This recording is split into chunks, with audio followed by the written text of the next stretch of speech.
사실 저게 10대 문화이고요. 사실은 제가 10대 때도 보면 사실 저랬습니다. 그때는 이보단 덜했죠. 왜냐하면 그때 인터넷이 없었으니까. 근데 이제 왜냐하면 사실 일베나 워마드나 제가 볼 때 10대들이나 일반적인 분들에게는 그냥 재밌는 사이트일 가능성이 커요. 왜냐하면 제가 예전에 일베가 한참 이제 유행할 때 제 여학생들, 제가 가르친 여학생들이 일베용어를 사용하는 걸 봤거든요. 그러니까 이제 또 아이돌이 일베용어를 사용해가지고 방송에서 난리가 난 적이 한번 있었죠.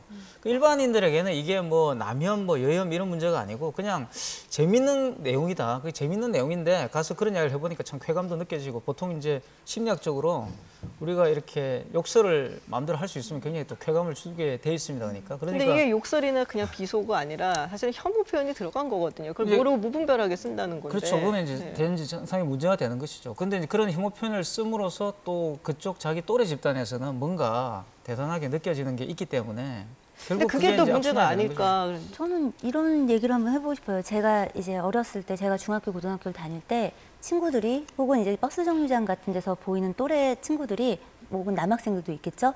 그들이 되게 욕을 많이 합니다. 그 욕설의 대부분은 사실 굉장히 성적인 의미를 담고 있거나 아니면 동물 비하적인 그런 언어를 담고 있거나 이러잖아요. 그때에도 어른들은 우리에게 쟤는 뭐가 되려고 커서 저러는 걸까 이러고 요즘 애들 큰일이야 라고 얘기를 했습니다.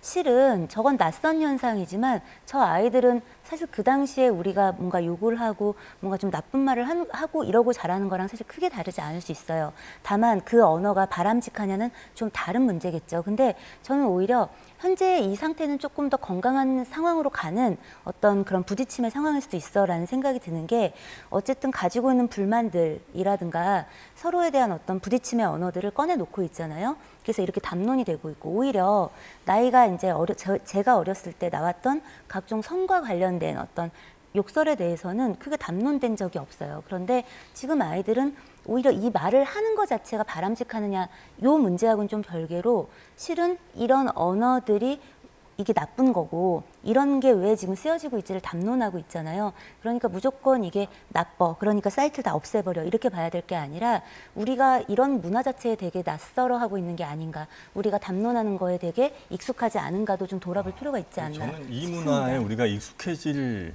과연 이유가